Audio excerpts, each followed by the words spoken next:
Hi students, just want to give you some guidelines in terms of constructing your thesis statements and to give you some help in completing this assignment. The thesis statement and the significance statement, these are some of the hardest components of an history analysis paper, an analysis of a primary source in a history gen ed class. And that's because they ask you to bring together what you've learned about the source with what you've learned about the period in which the source is written. And so you have to be able to bring together both these components in a single point in the paper. And typically, the main errors that I see in thesis statements and thesis statements in particular, we'll just start with that, is that they're either too descriptive. That means that they're only describing the text. So you know how you have to bring together the text and the period in which the text is written.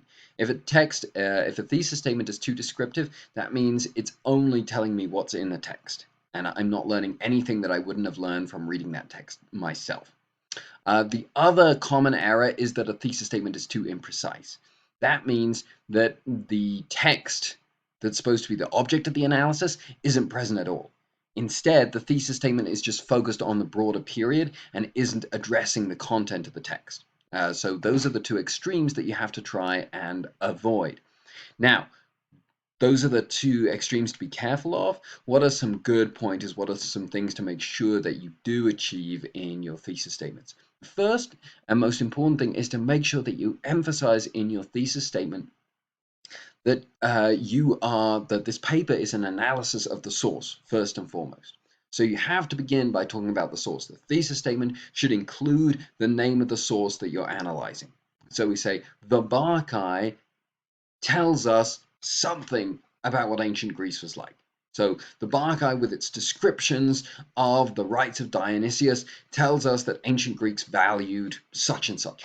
That's a good approach to a thesis statement. And you can see that here if I scroll down a little bit and give you the model statement. Rome after the Punic Wars by Polybius. Source is named. That's the beginnings of everything. You're analyzing the source. That's the primary evidence. That's the strongest evidence you have. That's the basis for the argument that you're making about ancient Roman society. So Rome after the Punic Wars by Polybius shows us the Romans attempted to establish a system of checks and balances within their system of government. So it's connecting what the source tells us about the Romans, and now it goes on to say this is what it reveals to us about Roman society, what Roman society was actually like. It reveals that the Romans were most concerned to avoid internal conflicts and maintain the unity of their citizens. So you name the source, you give a very brief synopsis of what the source is about or what it is in the source that you're focusing on, and then you go on to say what this tells us more broadly about the Romans, about the period, about the society from which this source came, in which this source was produced. So those are the three components that you want to have in a good thesis statement. Name the source, name what's going on in the source, name why that's significant for telling us for teaching us about the period and the society that produced the source.